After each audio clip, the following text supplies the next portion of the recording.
I want to bring in Kingsview Asset Management's Chief Investment Officer, Scott Martin. Scott, as much as we focus on the Dow, right now we've got the NASDAQ up there. And to me, that's more perplexing because the big tech names are losing it. They just don't have that umph, and they're giving up big swaths of ground every single day. It was great when they went up 20 points a day, but it's not great when they go down 20 points a day. No, it hurts, especially as somebody that owns a lot of those, man. The big tech names are certainly off their medication, which has been low interest rates and easy money. And the market's got to kind of get used to that new kind of cycle. And to your question earlier, Charles, what I think is going to have happen here is what I'd say a barf low in the markets, which effectively is a technical term for when everybody's throwing everything out the window and indiscriminately selling. We had that last week, but we got to challenge that again. And when that happens on some big volume, I think that's when the coast is clear to come in and pick up the waste. I think the low on the Dow last week was 25,060 or something like that. I want to follow up real quick with you on this tech stuff, Scott, because we just had an expert on cybersecurity, and really big tech acting badly has been a theme all year long. And now there's a report out that apparently the Journal is investigating Netflix.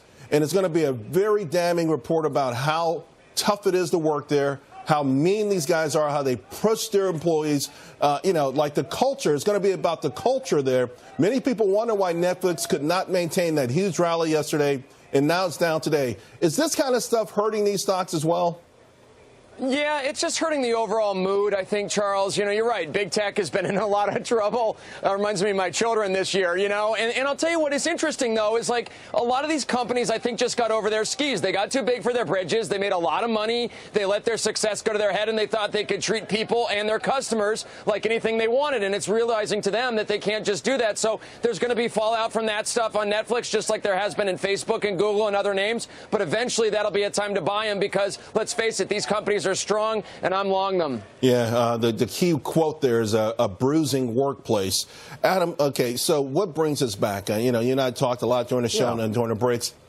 Do you agree we need to see this capitulation again? It felt like we had it last week to retest something, or would it be something that we won't even notice happen, that, at some point the market will find a bottom and slowly regain its confidence? That's exactly what we're seeing today, Charles. We talk about, and I love the comment, the characterization of a puke bottom, because that's what happens, right? When everybody gets just so afraid that they literally puke at the low.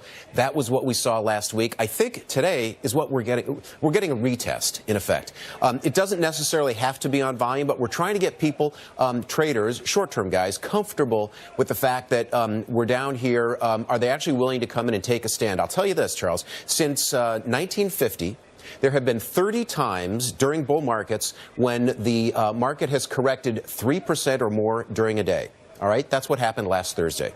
And 2 months later, 90% of the time, the market is up 7%. So if you're concerned about what's happening right now, recognize it's a bottoming process, and we're coming into a very seasonally strong time of the year.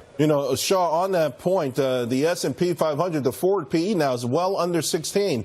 Stocks are extraordinarily cheap from a historical point of view, and you haven't heard that in a long time. We're in the middle of earnings season, Shaw. After the bell, you've got American Express, PayPal, E-Trade, and a few others. Is there a name or a series of names that can kind of post the numbers we've been looking for to kind of help revive this rally?